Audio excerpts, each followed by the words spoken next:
I've been watching you, I've been watching. There's no stopping through, there's no stopping. It's forever vibes, it's a rock thing. Arrested for life, but not a cop thing. I need you at my shows, not a drop thing. You like real music, not a pop thing. It's me, your host, the Right Reverend Brother Pastor Deacon Doctor, and now Professor Andrew Ward from the Global Livingston Institute with your Listen, Think, Act, and Adapt chat. And it's my great privilege and pleasure to be now hosting, not from the Big Easy Crescent City, the care forgotten New Orleans, but Amish country in eastern Pennsylvania. Here I am in Lancaster County, connected all the way over to Kampala, Uganda, with, ladies and gentlemen, the star of stars. He's not a Ugandan star. He's not an African star. He's intergalactic. This man is absolutely everywhere. And for those of you maybe not familiar with his work, you are going to fall in love today. Ladies and gentlemen, here he is, the one, the only, Navio! Whoop, whoop, whoop, whoop. Hey. How are you doing today, sir? How are you? How is your family? I am good. I am good 100%. Family's good as well. Yeah, man, it's been a roller coaster. That's an understatement. You know, that's the first time someone says it is like an understatement. But it's been like a nuclear explosion without all the heat and radiation. That's kind of how the last few months have been. It's explosive. Most of the heat and the radiation that we understand is coming as a result of the fact that you have just had this phenomenal album release, Strength in Numbers, on April 25th, a completely online album release with collaborators from some of the most mind-blowing musical luminaries across the continent. Now, Navio, most people would shy away from even trying to do something like this online. What made you lean in and do it? Why now? I think well, the truth is, you know, I have a sister who's kind of on the front line, you know, as far as COVID's concerned. So she's in Abu Dhabi, and she was asked by the government because of her expertise to move to the main hospital where they're working on all the COVID-19 patients. And so she's kind of at the heart and the center of the action. And she could have refused, but she said this is the one time where, you know, my skills and my expertise are really going to need. You know, and so she went and she's bravely in there on the front line. So, you know, I was sitting here with the album. I had told people it was coming out on April 25th. I was getting ready to move the date. And I said, you know what? If she can be on the front line and get suited up in 3 layers of plastic every day and be sweating it out, you know, with COVID-19 patients, you know, up to her neck in COVID-19 patients, literally, then, you know, I should at least be able to keep my promise to the fans. So, yeah, decided to just keep on trucking and not let COVID-19 deter all of us. You know, like it's done. Well, one of the things that's so remarkable about the album, I mean, yeah, you talk about understatements, Navio. You did not disappoint your fans. Your album is just bursting with amazing stuff, and to be honest, it's all over the interstellar map. I mean, the hip hop and trap and some crazy beats and a love ballad. I mean, like what ties it all together? What is the single cohesive elemental thread? I think just that theme, the Strength in Numbers theme. Every song that I did that's a collaboration ended up being better for it. You know, I've done a lot of projects in the past where I do the song and then it probably would sound better without anyone else on it. You know, sometimes, and you feel like that, and artists naturally feel like that because it's like your own painting. You know, it's like Van Gogh handing over his painting halfway through. You know, or his my friend. Yes, whatever he was called in Thailand, who handed me that painting. So it's like him handing it over halfway. So you feel like that about your music, but on this one, every single artist I worked with, I worked with them because I had a rapport with them. I respected them. They respected me, and I think it really helped elevate every song instead of you feeling like, oh, great, gave this guy my paint, and the canvas and half the painting was done, and look what he did with it. But I didn't feel that at all on this project, so that was really cool. That's amazing. I mean, like, I've had the pleasure of seeing you do a lot of collaborations. You're wearing Michael Franti's shirt right now. Yes, You collaborated yes. and performed with him, Mhm. in Red Rocks, in San Francisco, in Yes. Uganda. It's quite remarkable. Yeah. You work with all Yeah. kinds of different people all the time. Your diversity, your versatility Yeah. is definitely one of your most amazing attributes. You're also Yeah, multilingual, no, and your thank you. courage to address all sorts of different subjects. I mean, look, you talk about love, family, fun. You talk about sports, maybe even just a smidge, a skosh of politics, and then the way that we Yes. know you is through Yeah. public health, through Reach a Hand Uganda, Yeah. Global Livingston Institute, and the I Know concert series. Could you tell us a little bit about that Yeah. experience? Um, well, I guess my issue is I think I must have worked in charity before it was even cool for artists to work with charity. And it was never like a thing I used to brag about me as a human being. I felt like I owed something, what I mean, of myself. And so I could never really team up with the right partners, people who understood our vision and understood what the power of music and how we can affect and change lives. Um, People have never really understood that. They'd be like, you do have the potential to change lives, but you guys don't really do it. So now you had people come along in GLI, who said, let's actually do it. What happens when you're not throwing the concert in Wembley Stadium, you're taking it to the people in Uganda that you're helping, you know. Um, what's the dynamic and what happens then? So it was already very interesting to me the first couple of years that I performed. I was literally there as just someone who acts, who's there to perform, and I understood what was going on, but I didn't necessarily want or need to be a part of the team. After the second time I performed, I started seeing more of the interaction that was happening. Took a little walk through the crowd, and I'm seeing, what's happening as far as people testing themselves and how it's changing lives right there and then. And for me, that blew my mind. And when I went backstage, I just grabbed the nearest GLI person. I was like, "Hey, man, I'm with you guys for life. I love you guys. Oh my God!" They were like, "Wow, that's you a bit more excited than you were last year, bro." And they can't get rid of me now. Oh yeah, So yeah. we're delighted to have that. As the case is certainly the true. You mentioned, Global Livingston Institute coming in and helping Ugandans, but in reality, the lessons learned by most of the GLI staff, have consistently been reapplied back in the United States. I mean, let's just look at some hard numbers here. In the United States currently, we have lost more people to coronavirus than we did to the entire Vietnam War. And in Uganda, you still have less than 100 cases and zero deaths. What can we learn from you? How can the United States take some of the lessons of basically how to deal with this current pandemic, as well as going forward in the future, and using your art, for example, but art in general, in order to further the mission?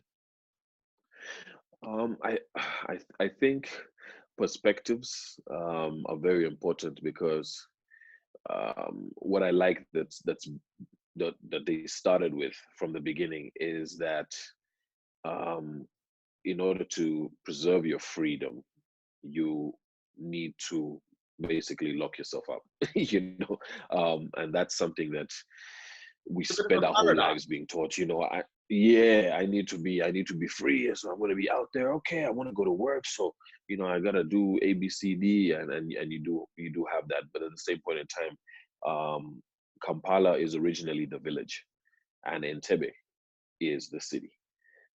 So that has now been changed around, but as Baganda, we still have that village mentality. So there was really a call, from the royals and everything, for people to really band together. And so you have people who are like, "Oh, I can't work. I can't work, and now I'm living hand to mouth." They're really supporting each other as far as like people down in, the ghettos and in rural areas. If someone cannot sustain themselves. You know, they're really getting a lot of help from people around them. So we have that, the village mentality, I think, has really helped us. Even though we're a city now, that village mentality has really helped us to literally help your neighbor and you know, all keep each other alive right now. Mark up whatever debts you need to, but for right now, if you've got that extra loaf of bread, send it to your neighbor. You know, if you've got this and that, you know, well, just throw it to your neighbor. Maybe you don't need to go in the compound and hug each other. Stay come, use your common sense. Just rugby toss that, rugby toss that bread to each other. Yes, and keep it at that. So that is one thing. That's one of the only things, just this perspective. And then of course, you know, I have to say, having a benevolent, I don't know how to put it, dictator in place. You know, the law has Just come down smidge of pretty. politics, yes. Yeah, yeah. You know, so having a guy who's absolutely no nonsense, and who cannot bear to lose one man. You know, it's from his books. You read his books and anything he's ever written. He could not come back from the guerrilla war and have people tell him that we lost 5 soldiers. For him, it's all of us have to act to find out why we lost those people. So, you know, by the time it was hitting 30 people out here, for him that is already a catastrophe. And he takes life very seriously. You know, so it would seem the opposite is true of Uganda. Sometimes you have a lot of times where riots happen and you see riots on TV and you be like, how many people died? How many people did the police shoot? Well, actually, no one, you know. So so we do have that thing of preserving life. And the law made us, they let us know that they were going to be pretty damn serious about that. So curfew and, you know, lockdowns. Of course, first you bring the military into town, they're going to be just beating people and whooping people and stuff. But that they quickly remedied that. Anyone who's violent against, you know, members of you know, the public, you know, gets locked up himself. So Can you we know, borrow now some that Ugandan regulated military? police. Can we borrow some of your security Yeah, forces here in the United States? Because it sounds like we need some yeah, of that discipline and some of that collective thought. yeah. Can they bring their sticks with them? They'd Oh, be happy to just. absolutely. Dude, I'll pay the shipping myself. But it sounds very consistent with the whole concept of strength in numbers. It sounds like it's consistent with Yeah, it the is. theme of that album. Yeah, And are it people is, man. But responding it? Are people saying, you know, what has been the feedback so far? for the album, it's been amazing, really, truly amazing. Because I wanted to take a left turn as far as music is concerned, and you know this. You know, I wanted to take a turn into doing music that was more responsible and say things that I don't want to call it inspirational music or conscious music, but you know, stuff that was just deeper. I wanted to dive deeper into, you know, culture and, you know, what brings us all together. So this is where I wanted to head with my music. But That's tremendous. You know, so one of the things is, you know, what people are talking about now is people are saying this is the new normal.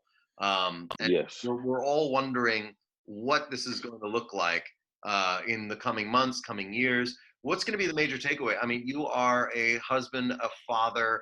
You know, have friends of all generations all over the planet.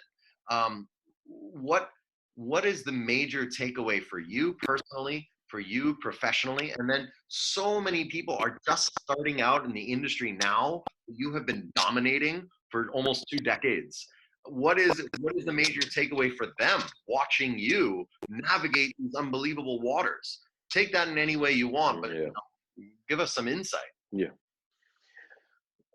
I guess the main takeaway is,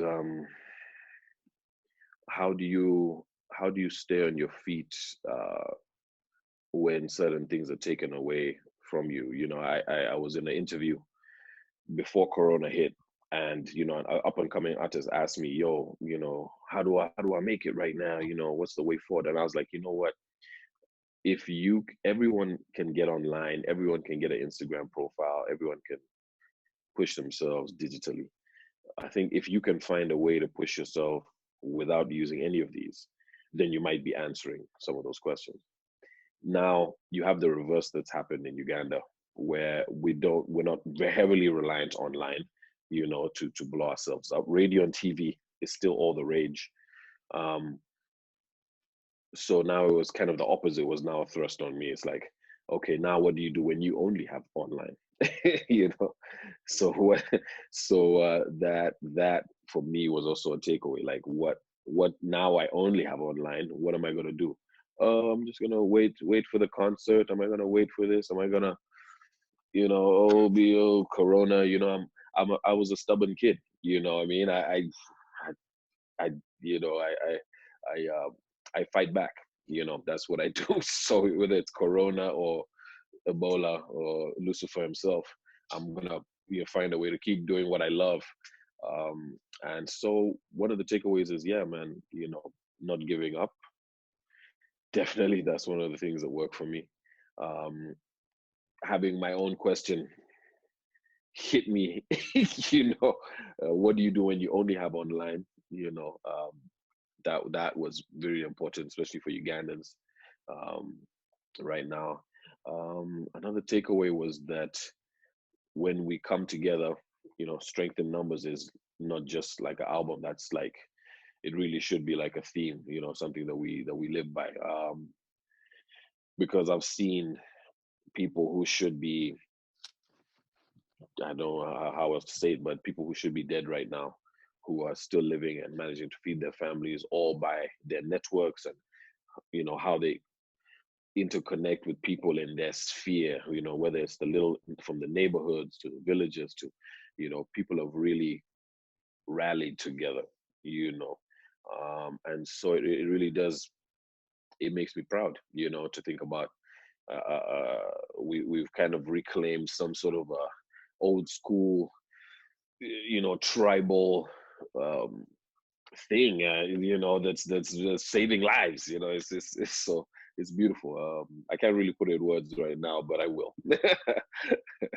So here's the deal, ladies and gentlemen. You heard it here first. Navio joining us all the way from Kampala in the midst of a truly revolutionary release of an unbelievable epic album in a period of time that all of us will remember until our dying day, and perhaps the history books, many generations afterwards. This is a man who's always been a fighter. He was a fighter on the basketball court. He's been a fighter politically. He's been a fighter musically, and he will turn his back and say, COVID-19, get behind me, Satan, not today. And he will go Yes. on into Yes. a shuddering glory of the future. Now, for your fans from Sweden to Netherlands, from Red Rocks to San Francisco to New Orleans, and up here in Lancaster County, PA, any parting thoughts, any final words of hope and freedom? Absolutely, man. Thank you guys, first of all, so much for being alive, staying alive, taking care of each other, for being careful, protecting your children, protecting the children of others. Um, Thank you guys for thinking carefully. Thank you guys for thinking about others, thinking about your neighbors, thinking about what your friends and family are going through. Use whatever resources you have to really pull together without jeopardizing your own family circle, man. It's really a time where we need to come together, and our strength in numbers are gonna, testify to that.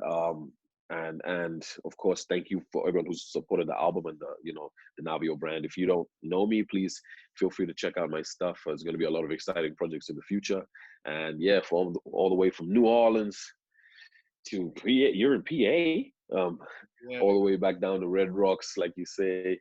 And all my people in Africa watching, States, Europe, everywhere across the world. Thank you guys so much. Thank you to the GLI as well, man. You guys are giving me a clear sense of purpose. And I really came back off the tours and stuff, with a renewed vigor, to do more with what my platform is. So thank you guys so much for that as well. GLI, big up. And that is Navio, ladies and gentlemen, with his new album, Strength in Numbers, released virtually on April 25th and really and actually for all the world to enjoy. Be sure to check him out because if you don't know him already, he's going to be with you for the rest of your life. He's an earwig and he's a heartwig. He's a soul minion. He's a warrior of the future. Ladies and gentlemen, thank you for being with us. Don't forget to not just listen, think, and act. Listen, think, adapt. I'm Andrew Ward signing off, and thank you for your time.